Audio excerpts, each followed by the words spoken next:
The cast looks wild.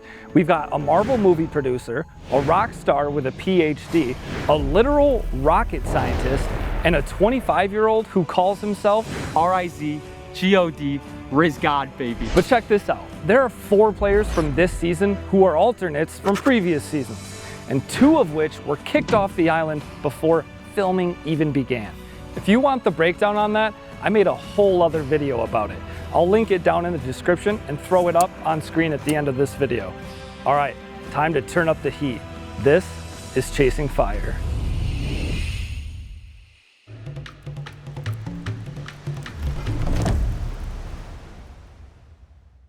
All right, so first up we have the Hina Tribe.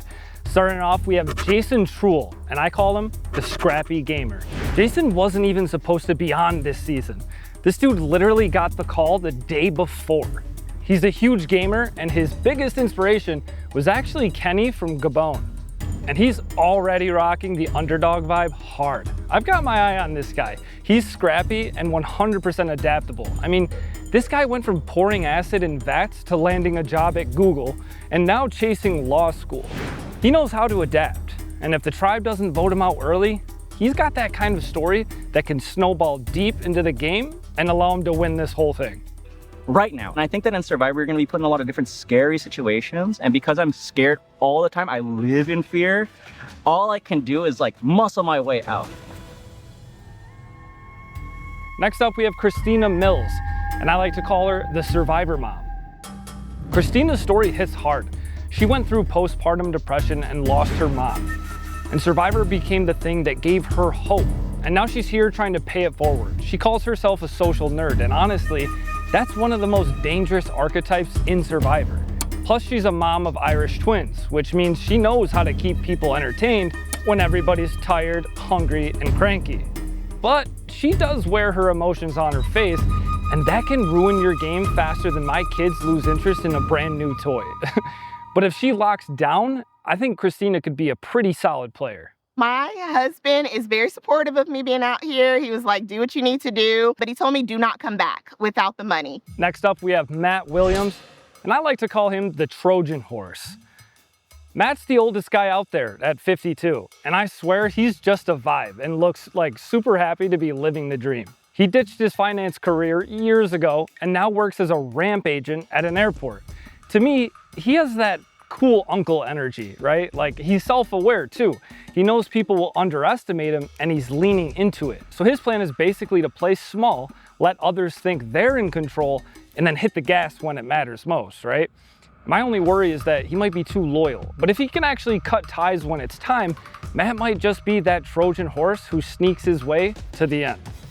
Every time I go outside, somebody compliments my hair. And it's just like, I think this look just makes me a lot more approachable. All right, next up we have Michelle, or MC Chukwujekwu.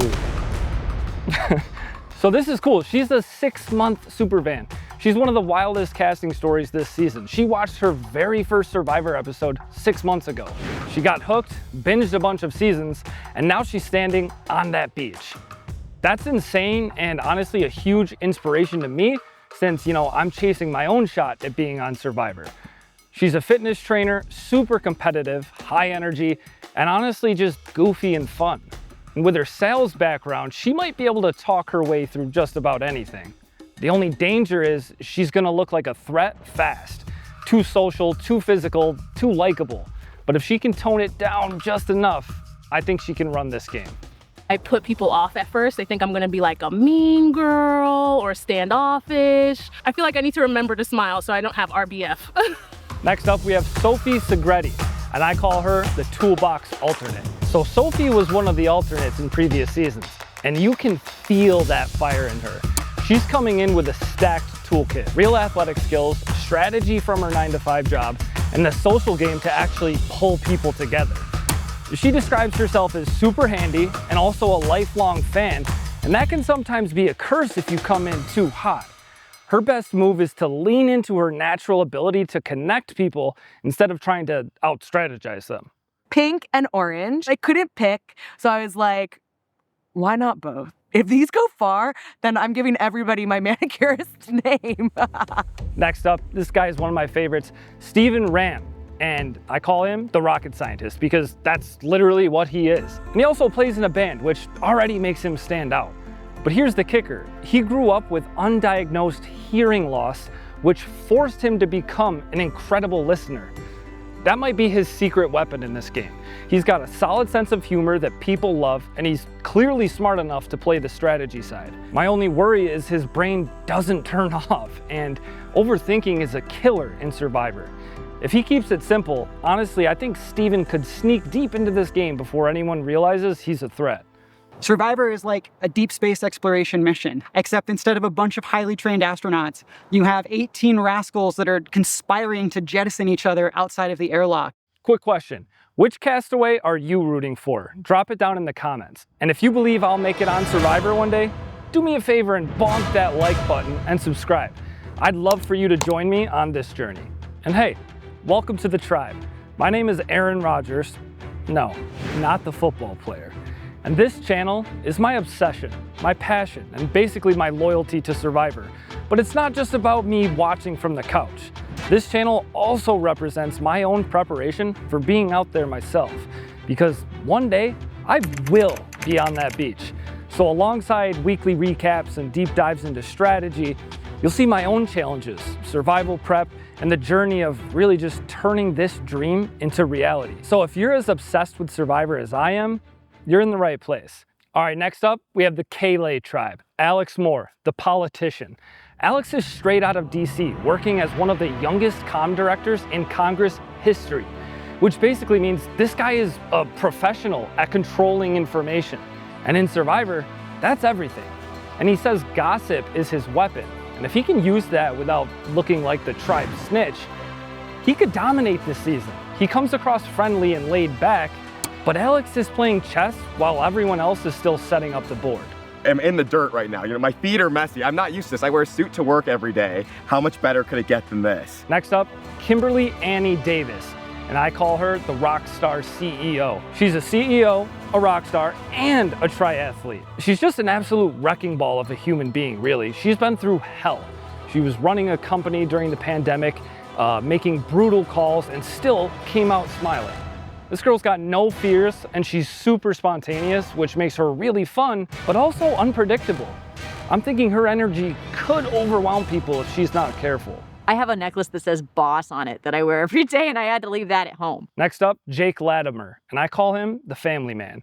So Jake is here for family. His dad is losing his eyesight, and his son is literally being born while he's out on the island. And as a dad myself, that takes some guts, honestly. That's really insane, and I give him props. He's a correctional officer with a big physical presence, but deep down, he's a soft-hearted guy, and he admits that he cries at most movies. And that mix of protector and teddy bear is dangerous in the best way. My worry is that Jake's loyalty could hold him back from making the moves he needs to. 2 weeks ago, I was sitting on my couch watching Survivor with a cold beer in my hand, 4 feet of snow outside, -20, and now I'm sitting in Fiji. Next up, Jeremiah Ng, and I like to call him the Everest liar. Jeremiah might be the most unpredictable guy out here. He literally told his mom he was climbing Mount Everest so she wouldn't know he's on Survivor. That's next level secret keeping. He's bounced careers, traveled the world, and he's got a yam style personality, which means everybody is just gonna love this guy. Maybe keep him around to keep camp life fun, but he's also impulsive and talks out loud a lot, which could get him into trouble. My spirit animal are panda bears. They're big and they're fluffy, but they have really sharp teeth and claws, and you would never expect that. Next up, Nicole Mazullo, and I call her the Chaos Child. Nicole describes herself as the love child of Boston Rob and Shambo. She also, ironically, grew up with hearing loss, and because of that, she has mastered reading body language.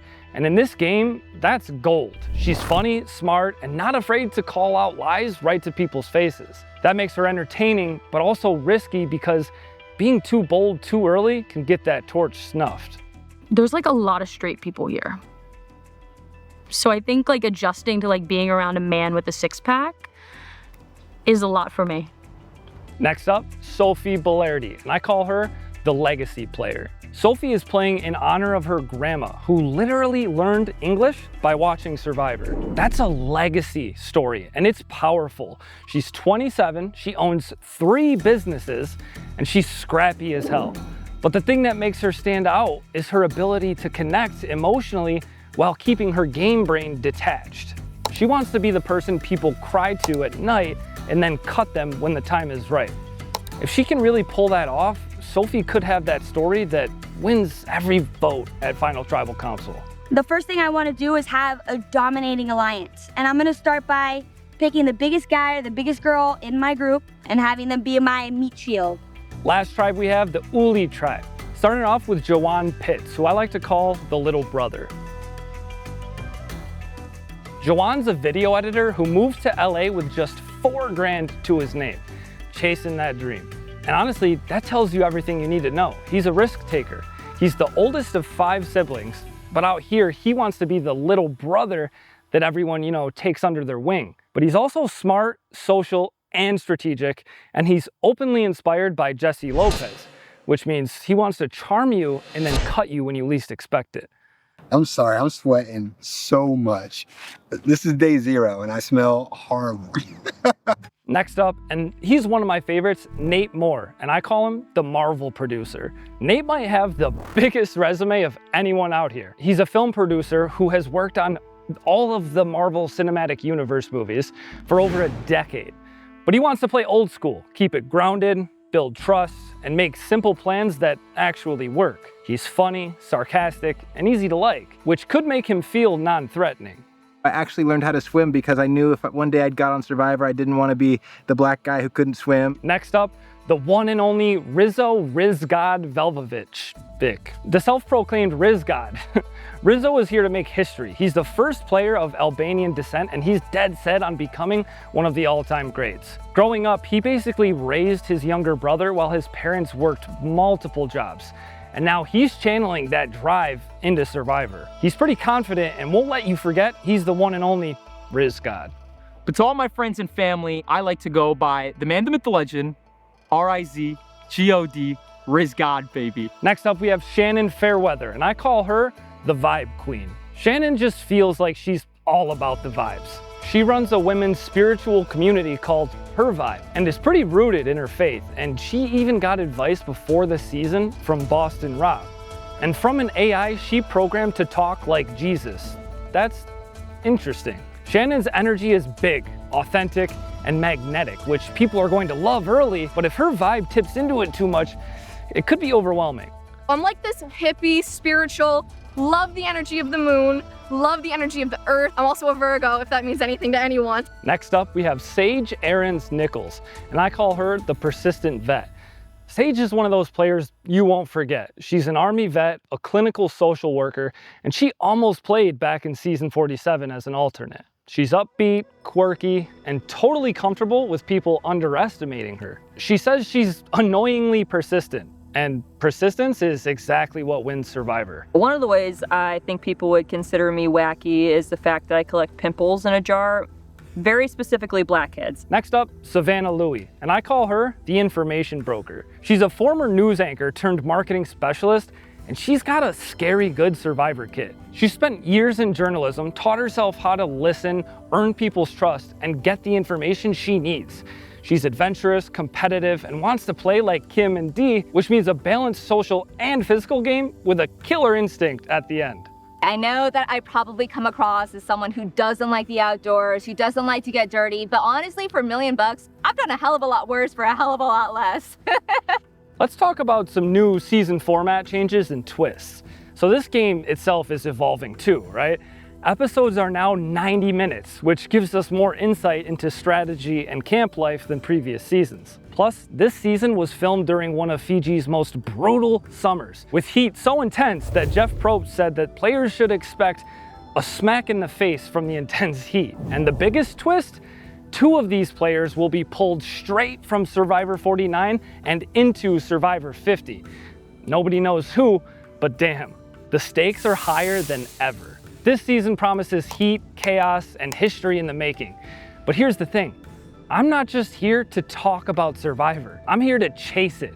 Every breakdown, every challenge, every video I put out is part of my journey to get out there myself. And I'm not giving up until I'm on that beach, torch in hand, chasing fire for real. I'm Aaron Rodgers, not the quarterback. This is Chasing Fire, and we'll be here all season, breaking down the gameplay, the blind sides, and the fire that keeps Survivor burning.